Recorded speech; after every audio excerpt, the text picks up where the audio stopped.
मुळे भारतीय जनता पार्टी आणि राष्ट्रवादी ह्या दोन पक्षांनी महापौर आणि उपमहापौर याचे अर्ज आज भरण्याचा निर्णय झाला। कारण हे अर्ज इतर अर्जाप्रमाणे 2-2, 3-3 दिवस भरता येत नाहीत। ते एकाच दिवशी सकाळी 10 ते 3 असे भरायचे असतात।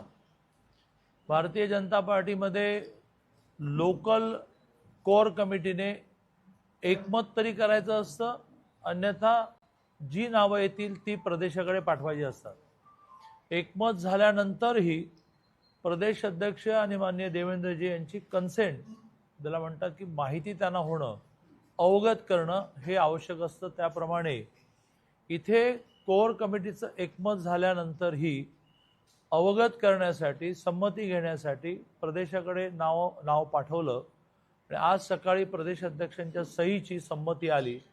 त्याप्रमाणे हे जे नवीन सभागृह 26 ते 31 असं आता फॉर्म होईल, त्यात ह्या शहराचा प्रथम नागरिक महापौर म्हणून भारतीय जनता पार्टीचे उमेदवार धीरज सूर्यवंशी यांचं नाव ठरलं। उपमहापौर हा राष्ट्रवादी अजितदादा गट यांना द्यायचं ठरल्यामुळे त्यांनी त्यांचं नाव गजानन मगदूम असं ठरवलं। आता दोघेही उमेदवारी अर्ज भरायला जातील आणि 10 तारखेला रीतसर ही पहिली निवडणूक झाली की एक 5 दिवसाने पुढची जीबी असते। ही जीबी अजितदादांना श्रद्धांजली अर्पण करून म्हणजे निवडणूक होऊन महापौर त्यांचं स्थान ग्रहण करतील, अजितदादांना श्रद्धांजली देऊन स्थगित होईल, तहकूब होईल। 5 दिवसाने होणारी किंवा त्यांना ते प्रोग्राम काढतील बैठक जी असेल त्यात स्थायीची नावं द्यायची असतात आणि स्थायीची इलेक्शन स्थायी सभापतीची होणार असते। त्याचे निर्णय हे टप्प्याटप्प्याने ठरवू। यावर काही विचारायचं असेल तर, नाहीतर मग मी अर्थसंकल्प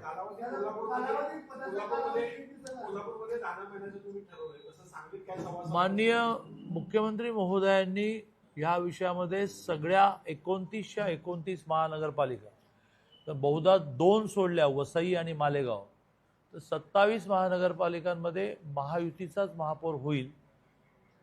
बहुतांश ठिकाणी बीजेपीचा होईल, काही ठिकाणी शिवसेनेचा आणि काही ठिकाणी राष्ट्रवादीचा होईल। त्या सगळ्या ठिकाणी म्हणजे जिथे बीजेपीचा नाही, राष्ट्रवादी आणि शिवसेनेचा आहे, तिथेही माननीय मुख्यमंत्री महोदयांनी अशी इच्छा व्यक्त केली आणि आमच्याकडे नेत्याची इच्छा ही आज्ञा मानली जाते की बा आपण हे अशा प्रकारे 10-10 महिने काही करू नये। त्यामुळे सगळं ज्यांनी 10-10 महिने ठरवले ते सगळ्यांनी आपला 10-10 महिने विड्रॉ केले आणि आता 2.5 वर्षासाठी रिझर्वेशन घोषित होतं। तर 2.5 वर्ष किंवा जिथे जिथे 2 कार्यकर्त्यांना त्या कास्ट कॅटेगरीमध्ये, आता इथे सर्वसाधारण आहे, आमच्या कोल्हापूरला ओबीसी आहे, तर तिथे तिथे जे रिझर्वेशन असेल त्याचे 2 भाग करता येतील 1.25 वर्ष, पण 10-10 महिन्याचे करता येणार नाहीत। हे काळाच्या ओघात ठरवू आम्ही आपापसात। आता आम्ही पहिला घोषित केला, आमचं सगळंच ठरलेलं असं ओपन केलं तर आमच्या कोर कमिटी नावाच्या शब्दाला काही अर्थ राहणार नाही। पण शिवसेनेला आम्ही बरोबर घेणार आहोत। त्यांच्याशी त्यांना काय द्यायचं हे बोलणं सुरू आहे। स्वर्गीय अजितदादा जाण्याच्या आदल्या दिवशीच माझी बैठक झाल्यामुळे अजितदादा आणि माझी सहमती झाली। त्यांनी लगेच त्यांचे अध्यक्ष जगदाळेजी आणि त्यांचा गटनेता जो ठरणार होता महमूद्दीन बागवान, त्या दोघांना कन्व्हे केल्यामुळे आज सकाळी एकदा फायनल बैठक सुद्धा झाली आणि खुंटा हलवून बळकट करून घेण्याप्रमाणे आता काय काय ठरलं असं झालं। शिवसेनेबरोबर असं बरोबर यायचं, पण द्यायचं काय या विषयावर बोलणी सुरू आहे। 39 बीजेपी, 16 राष्ट्रवादी म्हणजे झाले 55 आणि शिवसेनेचे 2 57 आणि जर राष्ट्रवादी शरद पवार काँग्रेसनी यायची तयारी दर्शवली, त्यांना काय हवं आहे ते आम्ही देऊ शकलो तर ते 3 असे काँग्रेस सोडून 39 अधिक 16 55, 2 57, 3 60 ही संख्या होईल। काँग्रेस सोडून हे गृहीतच आहे। नाही, माझी प्रायमरी चर्चा तुमच्याशी पण होते, त्यांच्याशी पण होते. ज्या पद्धतीने सांगली महापालिकेने मग महापौर असतो त्याला कालावधी दिला असतो, पण त्यानंतर तुम्ही जर बदलायला असेल तो महापौर ऐकत नाही, हा असं 2.5 वर्ष राहतो, त्याच्यासाठी तुम्ही त्यांचा अगोदर राजीनामा घेऊन घेणार आहात? आमच्याकडे काही प्रॉब्लेम नाही. आमच्याकडे अख्खा महाराष्ट्र देवेंद्रजी जे म्हणतील ते करतो. अगोदर महापालिकेमध्ये असं प्रकार घडलेले सांगली महापालिकेमध्ये काय काय आमच्याकडे नाही झाले, त्या लोकांकडे झाले. मी काय म्हटलं, भारतीय जनता पार्टीमध्ये शिस्त हा अतिशय महत्त्वाचा गुण मानला जातो. त्या शिस्तीवरच तो आयुष्यात मोठा होतो. अदरवाईज त्याचं मार्किंग होतं की यांनी काय ऐकलं नाही. पण आमच्याकडे अशी प्रसंगच नाही आला. माननीय देवेंद्रजी जे म्हणतील, आता 10 महिन्याचं लोकांनी केलं. कोल्हापूरसारख्या ठिकाणी 6 होत होते, मग 3 शिवसेना 3 BJP होत होते. देवेंद्रजीने म्हटल्यानंतर शिवसेनेने ऐकलं, तर काय अडचण येणार नाही.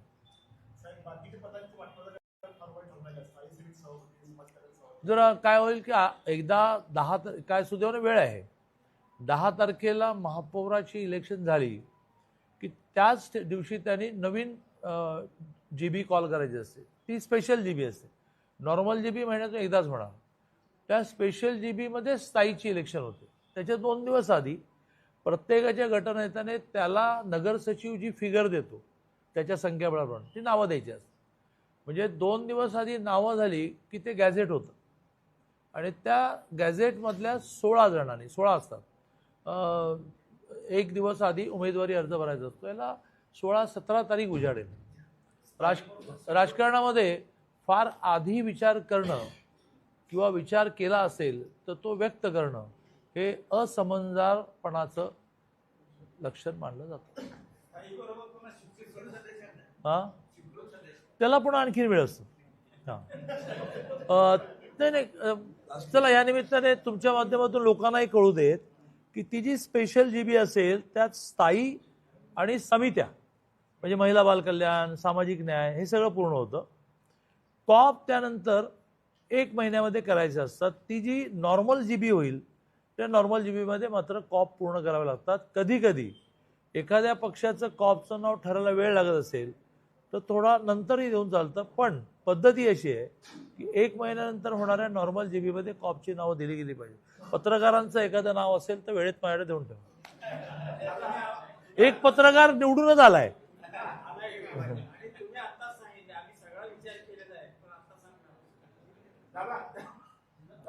तुमच्या कानात सांगतो नंतर. तुमच्याकडे सांगली, इचलकरंजी, कोल्हापूर, पुणे आणि पिंपरी ह्या 5 महानगरपालिका तुमच्याकडे जबाबदारी होती. त्या 5ही नगरपालिका तुमच्या महायुतीच्या आलेल्या आहेत. तर आता जे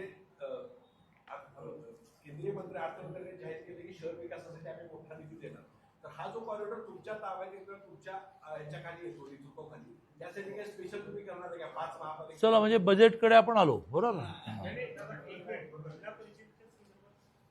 जिल्हा परिषदेच्या निवडणुका 7ला आहेत, निकाल 9ला आहे. आत्ता जो रिपोर्ट आला, एक सर्वे एजन्सी भारतीय जनता पार्टीसाठी काम करते की त्याच्या ॲक्युरेसी म्हणजे नेमकेपणाबद्दल तुम्ही कराल इतकी ॲक्युरेसी असते. त्याचा आता भारतीय जनता पार्टीचा जी फिगर त्यांनी दिलेली आहे ती 34 आहे आणि पोलिसांचा एक रिपोर्ट येतो, तो रिपोर्ट 32 आहे. म्हणजे जवळजवळ तो जुळतो आहे. आता स्पष्ट बहुमत मिळेल. नाही, पुढचं वाक्य महत्वाचं आहे.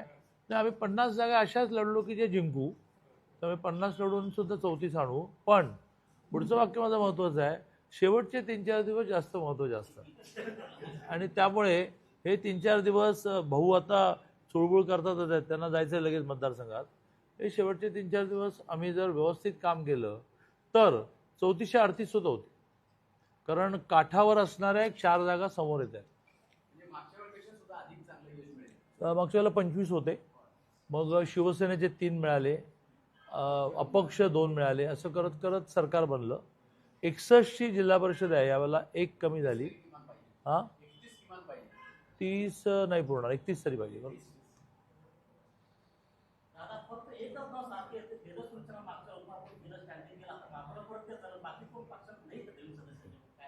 पक्षाने याचा भरपूर विचार केला. पक्षाने तुम्ही म्हणता त्या मुद्द्याचा भरपूर विचार करून एकमताने निर्णय घेतला. हे एक विशेष आहे.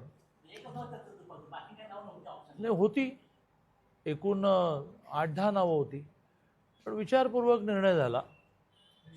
मी तुम्हाला बरं तुम्ही आता विचारलंच आहे तर म्हणेन की हीच पार्टी अशी आहे की जी पार्टी लक्षात ठेवून काही गोष्टी पूर्ण करते. धीरज सूर्यवंशी हा पक्षातल्या 7 जणांनी बंडाळी केल्यामुळे पार्टीने अधिकृत उमेदवार दिलेला असताना पडला, याचं पार्टीला शल्य होतं. ओके, तर ते नाही, त्याची भरपाई नाही, आमच्या मनामध्ये शल्य होते की हे बरोबर नाही झालं, केलं. सांगलीमध्ये गुन्ह्याच्या घटना घडता खून झाल्यानंतर पोलिसांना जाग येते. त्याच्या अगोदर पण सांगितलं काल कोमिंग ऑपरेशन अगोदर केलं असतं तर कुठं त्याच्यावर आरोप असला. पत्रकार परिषदेमध्ये आणि इन्फॉर्मली सुद्धा पत्रकारांशी खूप जपून बोलायचं असतं, कारण मग ते इन्फॉर्मली बोललेलं सुद्धा तुम्ही धरून बसता. म्हणून अतिशय जपून शब्द वापरायचे. तर गुन्हाच घडू नये अशी दहशत कायद्याची निर्माण करणं हे पोलीस प्रशासनाचं काम आहे. पण गुन्हा घडल्यानंतर त्याचा छडा लगेच लागणं आणि लवकरात लवकर त्याची चार्जशीट तयार होऊन शिक्षेपर्यंत जाणं, हाही भाग तितकाच महत्त्वाचा असतो. आणि जवळजवळ प्रत्येक गुन्ह्यामध्ये लगेच गुन्हेगार सापडणं, चार्जशीट तयार होणं, फास्ट ट्रॅक नेणं असं आपण करतो. राज्याचं तर दोषसिद्धता म्हणजे गुन्हा घडल्यानंतर शिक्षेपर्यंत जाणं, याचं पर्सेंटेज 9 वरून 53% गेलं. म्हणजे मग गुन्हे घडावेत किंवा बिलकुल घडू नये, त्यासाठी सारखे आपण काही ना काही मार्ग अवलंबतो. आता 12 तारखेला का 12 तारखेला तर आपली सांगलीची महापौर इलेक्शन एकदा 10ला झाली, सगळ्या आचारसंहिता एकदा संपल्या. आचारसंहितेच्या काळात मला आढावा पण घेता येत, निवेदनावर सही नाही करता येत. तर 12 तारखेला मी अतिशय कठोर बैठक घेतो आहे आणि ह्यात काही ना काही तुम्हाला खूप गोष्टी दिसतील. जसं आता बिबट्याचा विषय लगेच घेऊन टाकू, तर बिबट्याच्या विषयामध्ये आपण आता नियोजनमधून एक असे कॅमेरे देतो की ज्याच्यामध्ये बिबट्या त्या कॅमेऱ्याला आयडेंटिफाय झाला रे झाला, कॅमेऱ्याला AI बेस आहे की लगेच सायरन वाजायला लागेल, मग बिबट्या तरी पळून जाईल, लोक तरी जागृत होतील, असे कॅमेरे आपण नियोजनमधून लगेच घेतो आहोत. परवा घटना घडल्यानंतर सगळी यंत्रणा कामाला लागली आणि हे कळलं ना का सापडला तो बिबट्या. हां, त्या मृताच्या घरी 25 लाख रुपये इमिजिएट RTGSने गेले. त्यामुळे जे जे करता येणे शक्य आहे ते आपण करतो आहोत. ते आणखीन अधिक चांगलं केलं पाहिजे. बजेट खून झाले, आरोपी सापडला, त्यानंतर ड्रग सापडलं तर तुम्ही प्रशस्ती पत्र देताय, कॅडबरी देताय. हे होऊ नये म्हणून तुम्ही प्रशस्ती पत्र कॅडबरी देणार. हे होऊ नये म्हणून पुण्याच्या ज्ञानप्रबोधिनीच्या वतीने 2.25 लाख शालेय विद्यार्थ्यांना 600 शिक्षकांना, त्या 600 शिक्षकांना 4 रविवार आपण दिवसभराचं प्रशिक्षण दिलं, लिटरेचर दिलं. ते आता 2.25 लाख विद्यार्थ्यांना 28 तास हा सगळा भाग जो आहे ड्रग्ज आणि सेक्स एज्युकेशन हे पर्कोलेट म्हणजे झिरपवत आहेत. त्याचा परिणाम आगामी काळामध्ये मुलांनी ड्रग्सच्या जवळ जाऊ नये यासाठी वर होईल. पोलिसांमध्ये सुद्धा त्यांना जे जे द्यावं लागेल ते देतो आहोत आपण. CCTV असेल, डार्क स्पॉटच्या ठिकाणी लाईट्स असतील. म्हणून म्हटलं की काय अजून कमी पडत आहे, कारण ड्रग्स सापडणं ह्या विषयात आपण खूप कंट्रोल केलं. गांजा हा जो आहे तो ड्रग्ज नाही असं माझं म्हणणं नाही, पण तो सापडण्या व्यतिरिक्त बेसिक ड्रग्ज ज्याला म्हणतो ते गेल्या काही महिन्यामध्ये जिथे जिथे शक्यता वाटते त्या सगळ्या ठिकाणी आपण धाड काढतो आहोत. 12 तारखेनंतर पुन्हा भेटू. बजेटमध्ये खूप चांगलं बजेट डिक्लेअर झालेलं आहे. अर्थसंकल्पाचा साईज ह्यावेळेला इतका मोठा आहे की कोणाही भारतीयाला आनंद होईल. 53.5 लाख इतका मोठा साईज या अर्थसंकल्पाचा आहे. हायलाईट्स मी फक्त मांडतो का, तर नंतर ते कंटाळवाणं होईल आणि तुम्हाला त्याची सगळ्यांना नोट दिलेली आहे. पहिला मुद्दा म्हणजे पर्यटन, शिक्षण, AIचा विस्तार, कृषी आणि निर्मिती क्षेत्राला वाढीसाठी योग्य निर्णय याच्यामध्ये झालेले आहेत. औषधांच्या बाबतीमध्ये म्हणजे मोदीजी खूप कॉशियस आहेत. त्यामुळेच कोविडमध्ये व्हॅक्सिन आपलं आपण शोधलं. देशात 2 वेळा आपण फ्री दिलं. 60 देशांना आपण ते दिलं. त्यामुळे आता कर्करोग आणि मधुमेह हा एक भारतीयांचा कॉमन फॅक्टर होत चालला, विशेषतः मधुमेह. 10 पैकी 5, 10 पैकी 6 लोकांना डायबिटीज आहेच. तर त्याच्या औषधाच्या किमती स्वस्त केल्या आणि त्यामुळे रुग्णांना मोठा दिलासा मिळणार आहे. संरक्षण खर्चावरचा म्हणजे संरक्षणाचं बजेट हे 15% वाढवलं आणि 1 लाख कोटीवरून ते 2,19 कोटी इथपर्यंत नेलेलं आहे. त्यामुळे संरक्षणावरचा खर्च वाढवला. शिक्षणावर भरपूर खर्च करायचं ठरवलं. माननीय मोदीजी मांडतात, आपणही सगळे मान्य करतो की शिक्षणावरचा खर्च ही इन्व्हेस्टमेंट आहे आणि त्यामुळे 1,39,289 कोटी शिक्षणासाठी आणि आरोग्याला ते तेवढंच महत्त्व देतात. 1,04,399 कोटी आरोग्यावर दिलेले आहेत. सगळ्यात महत्त्वाचं म्हणजे 5 विद्यापीठ टाउनशिप. एक आपल्या नवी मुंबईला झालं की ज्या टाउनशिपमध्ये जगातली काही चांगली विद्यापीठं येतील, देशातली काही चांगली विद्यापीठं येतील आणि त्यामुळे महाराष्ट्रातल्या विद्यार्थ्यांना कमी खर्चामध्ये म्हणजे विदेशात जाऊन खर्च न करत बसता इथे राहून त्या विद्यापीठाचं सिलेबस, शिक्षण, परीक्षा आणि डिग्री मिळू शकते. अशी 5 नवीन होणार. प्रत्येक जिल्ह्यामध्ये 700 कपॅसिटीचं मुलींचं वसतिगृह. त्यानंतर शहरांसाठी ज्याचा मुद्दा मगाशी यांनी मोहितेंनी उपस्थित केला की 98,000 कोटी महाराष्ट्राला 98,000 कोटी मिळणार. कशासाठी? तर प्रामुख्याने शहरांचा विकास करण्यासाठी. यातले अधिकाधिक पैसे हे सगळ्याच महानगरपालिकांना मिळतील, पण आपल्या महानगरपालिकेला सांगली महानगरपालिका मिळेल असा प्रयत्न करू. हे होण्यापूर्वीच 600 कोटी आपण पूर नियंत्रणासाठी दिले. त्याचं टेंडर निघालं, वर्क ऑर्डर 1-2 दिवसात निघेल. मागच्या वर्षीपेक्षा ही रक्कम 10,000 कोटींनी जास्त आहे. वेगवेगळ्या प्रकल्पासाठी वेगळे महाराष्ट्राला 12,355 कोटी मिळणार. सगळ्यात महत्त्वाचा आकडा लिहून घ्या की आपण जे सेंट्रल टॅक्सेस भरतो, इन्कम टॅक्स आणि सर्व्हिस टॅक्स, त्याचा 41% परत महाराष्ट्राला म्हणजे सगळ्यांनाच मिळणार. आणि त्यामुळे मोठी रक्कम म्हणजे ही जे विरोधकांची आरडाओरडा चाललेला असतो की राज्याची आर्थिक स्थिती, तर आता आर्थिक स्थिती खूप सुधारेल.